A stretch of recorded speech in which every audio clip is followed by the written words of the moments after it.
All right, so it's mid-September. The Mississippi River is still low. It's about to jump way up, but it's still low today. Jeff Bruhl and I have come down to take advantage of this incredible bass fishing at the mouth of the Mississippi River. We did it back in November. I know you remember that video. It was a lot of fun. Very different conditions for this weekend.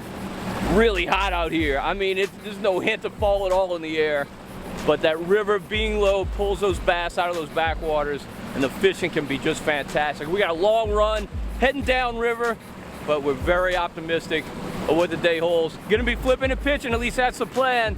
Low tide today, about 11 o'clock. Man, you can't ask for anything better than that. This should be a lot of fun.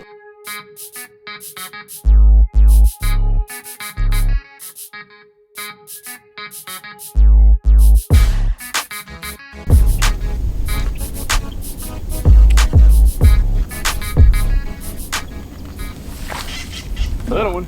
Look at you. That didn't take long. Nope, didn't take long. Magic dust. Magic dust. Angel dust? Nah, just Nah, some spray. it's not angel dust. Little chartreuse on him.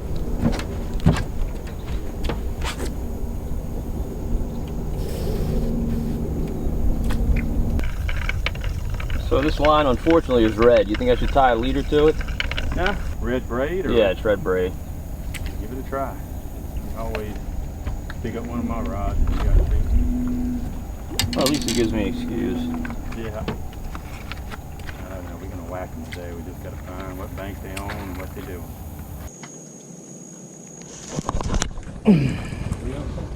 Yeah, probably. Yep.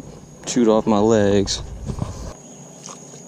We got a good day because we got a lot of bright sunshine. Right. Be up under these mats. Like that. Look at you. Nice fish. Look. Oh! That wasn't even looking, caught him. Yeah, he was way out. Yeah, they'll fall it out sometimes. Just really solid, chunky bass. Not as nice as the ones Jeff just caught, but still not bad.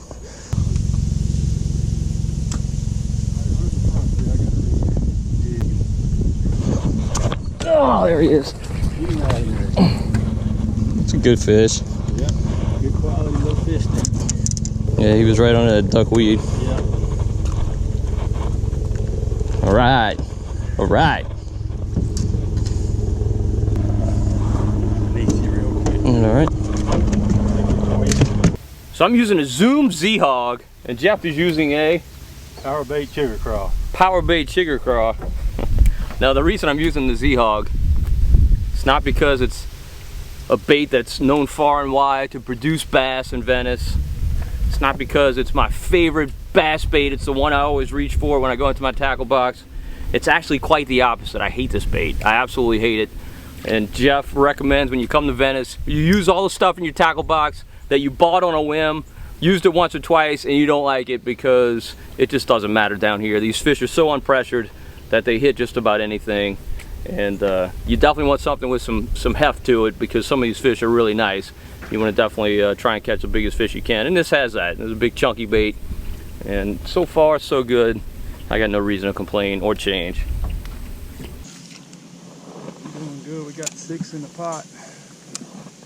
Only been here, what, 30 minutes? Yeah, we're not even in prime time yet. Yeah. There he is. Yeah. Looks like a solid fish. Is that a red? No, he's coming up. Nope, bass.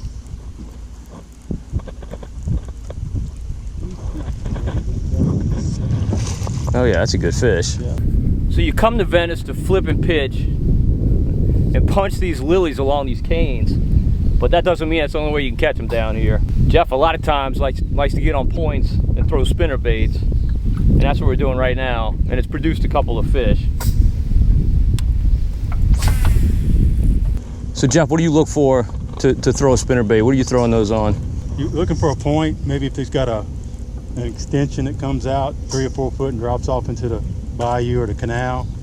And then as today, you want to look and the wind's blowing right across it. You want that current moving to make a little ripple on the water. A lot of times that makes a good point. A little current, wind, and a deep point coming out to the channel makes it good. Okay, and do you like seeing sporadic grass all through here, or what? Oh yeah, definitely. You always want grass. Okay. They're gonna be happy. And you're just saying, like, you really want to kind of just slow roll that spinnerbait, huh?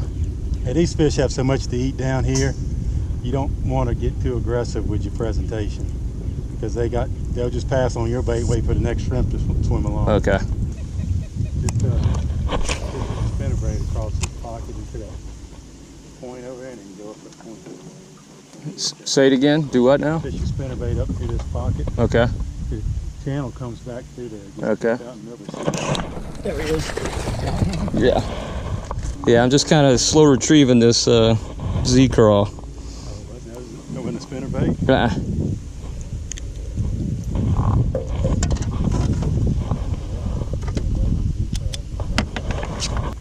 Clicked him? I sure did. Yep, even 10.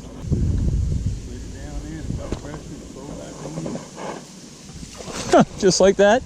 Same spot? Look, Mr. Gary, I think there's some fish right here. Oh! Wing and a miss.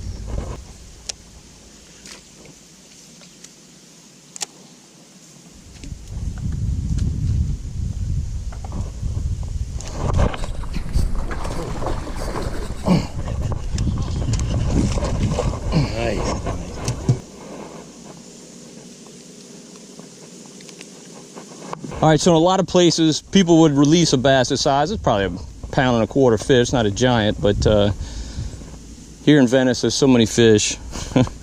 And one good storm could just wipe them all out. So we like to come down here and keep our 10 fish per angler limit. So this one's going in an ice chest. So we got a partner boat down here, and it's always a good idea when you're fishing Venice, because you are so remote. Some sea tow. That's really one of those times you need that sea tow membership, just in case. The sea tow will come get you anywhere. But we do have a partner boat today. Gary's fishing by himself, and he made a pass down this shoreline. We saw him catch a few. So he moved out and gone somewhere else, and we're gonna hit this bank. Jeff caught, what, 2 up around that way. Yeah. I got that 1, so obviously a productive bank. So Jeff, how often do you kind of go back and forth on a bank where you're catching fish? This episode of Marsh Man Masson brought to you by Matrix Shad, and by Sea Tow New Orleans, and by Versamax Corks, and by Death Grip Jig Heads. If I'm going in a stretch like a point or something, I might go back a couple times over it, or maybe come back to it later in the day. Okay. It just all depends on what the tide's doing. But if it's productive, I just try to slow down and pick it apart. Okay. All right. And how often have you seen situations where it's like you can't catch a fish on a particular bank, and you come back when the tide's better for that bank and it's just stacked with them? Oh yeah. And down here, you got to pay attention to the low tide and the major periods, because that's when you're going to get most of your bites. You might fish all morning, have 10 fish at noon, and the next hour and a half, the tide falls out to the lowest point. The next 2 hours, you catch 25. Right. They just basically at that point have nowhere else to go, huh? Right. You can reach them.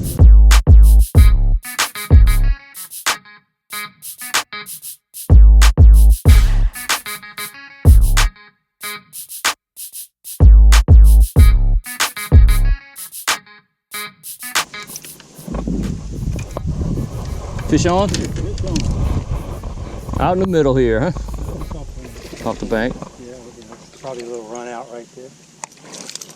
Not a bad fish. Yeah, bite's definitely slowed down.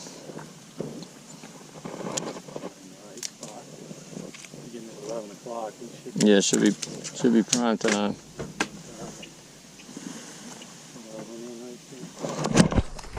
Oh, big fish, big fish. That's a good fish. I don't know, he's probably a 2.5, I guess. Well, it might be, yeah, 2.5. And it's just nothing like setting the hook and seeing that water just explode under all this vegetation. Just to feel the fish. Yep. Yeah, I think here it's. Oh, you got it? Nice. Little one. Little one.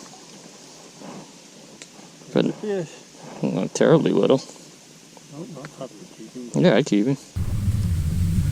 All right, time check. Let's see. It is 1:37. Now, low tide was supposed to be somewhere around noon. Seems like the tide's still barely trickling out in here, but it's definitely slowed down, and the fishing has certainly slowed down. Kind of waiting almost for that tide to switch around and maybe start rising again to inspire these fish to feed. Definitely you want a falling tide here, but a rise right after a fall is still good. It's still good when you have that because that water's still out and those fish are still pulled off that bank. But the fishing's definitely slowed down. We're grinding away. We're real close to our limit. We've released a number of fish. If we kept those, we would have our limit, but We missed a few. yeah, we missed a few, one or two, maybe, give or take.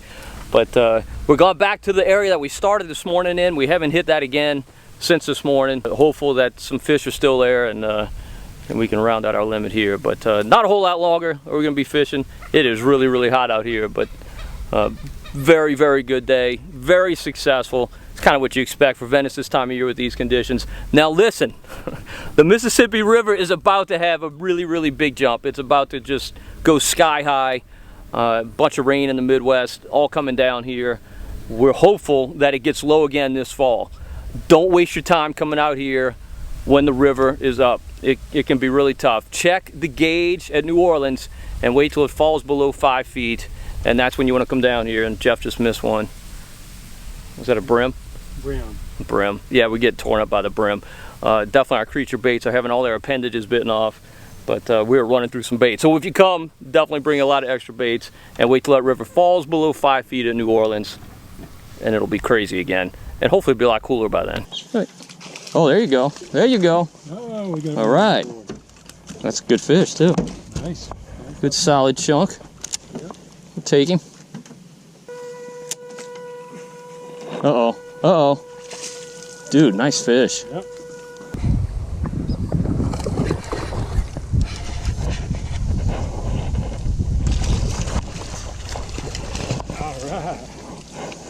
That looks like supper. Yeah, there you go. Look how gold he is. Yeah, pretty.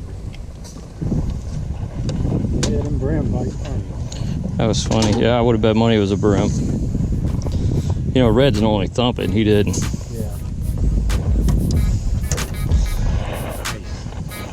Now, Venice is a long run from anywhere. And, you know, look, fishing, nothing in fishing is guaranteed, but this is about as close as it gets. If you make this long run, you want something that's definitely going to work out. And today, it definitely did. Probably caught about 30 bass, including the ones we released. Kept 20, we're taking out 20 home. Also caught a couple of redfish.